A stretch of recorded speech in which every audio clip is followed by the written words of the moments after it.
When did you know you were a psychic medium?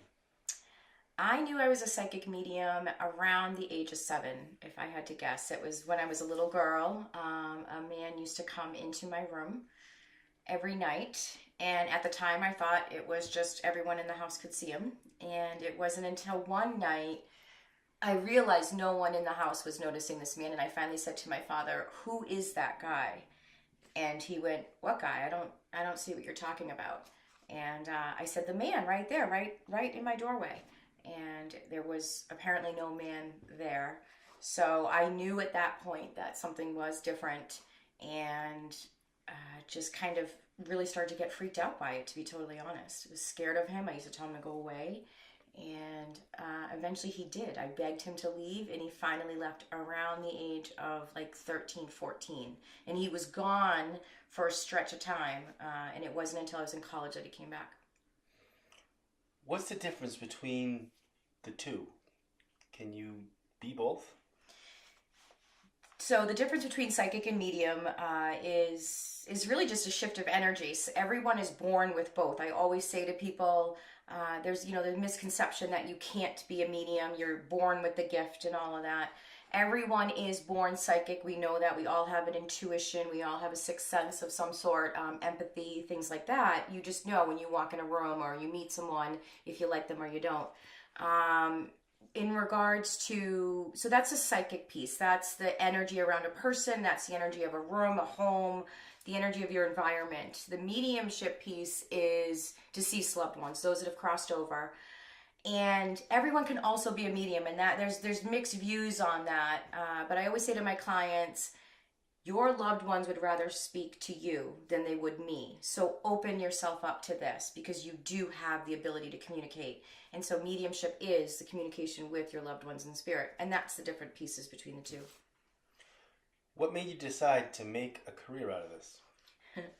Uh, well, it got to the point where I was so miserable in corporate America in the 9 to 5 because it wasn't my calling. At some point, you realize, and a lot of people are facing this now, there's more to why you're here.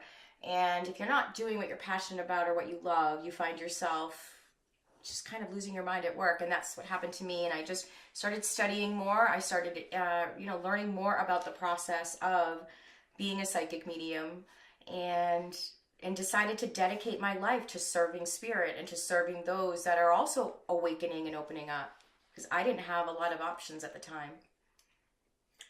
How have your family members and friends supported or not supported you since you came out? Uh, well, it's been mixed. My family has not been amazingly supportive. I was raised in a very strict Italian Catholic house. My father was a monk and then became a deacon, so this is not accepted in the home. And that's partly why, going back to when I knew I was a little girl, that's partly why I asked that man to leave, because I knew they were about to lock me up somewhere. And so they haven't been tremendously supportive. Over the years, the past decade, slowly they've been opening up. But my family, meaning my husband, my children, those that are closest to me and really know me, have been supportive. Friends, it's been a mixed bag in that some friends left and never came back, and that's okay. And then a lot of friends left actually in the beginning when I came out. But the ones that were truly meant to be in my life are the ones that came back. But what it does is it opens doors to new friends and to new opportunities, and just to sort of new like-minded individuals to be in your life. So you have to embrace it. This journey is not all, they say love and light, and it is, but it's also reality, and the journey isn't always love and light. It's hard. It can be challenging. You sometimes want to throw in the towel and just go back to that monotonous way. But there's something in your soul that's calling you to do more. If you could say anything to people beginning to experience this, what would it be? Have patience with the process. Sort of what I was just saying about, it's not always easy. It's not always love and light, like I said. And have patience with yourself. Have patience with the process. Know that everyone receives information differently and at different paces. And we all have our own unique gifts. And so to just go gentle with yourself, I think, is the biggest lesson that I wish someone had said to me in the beginning, because you're always tending to compare yourself to others. and really all you can focus on is you and your journey, and just go easy with yourself.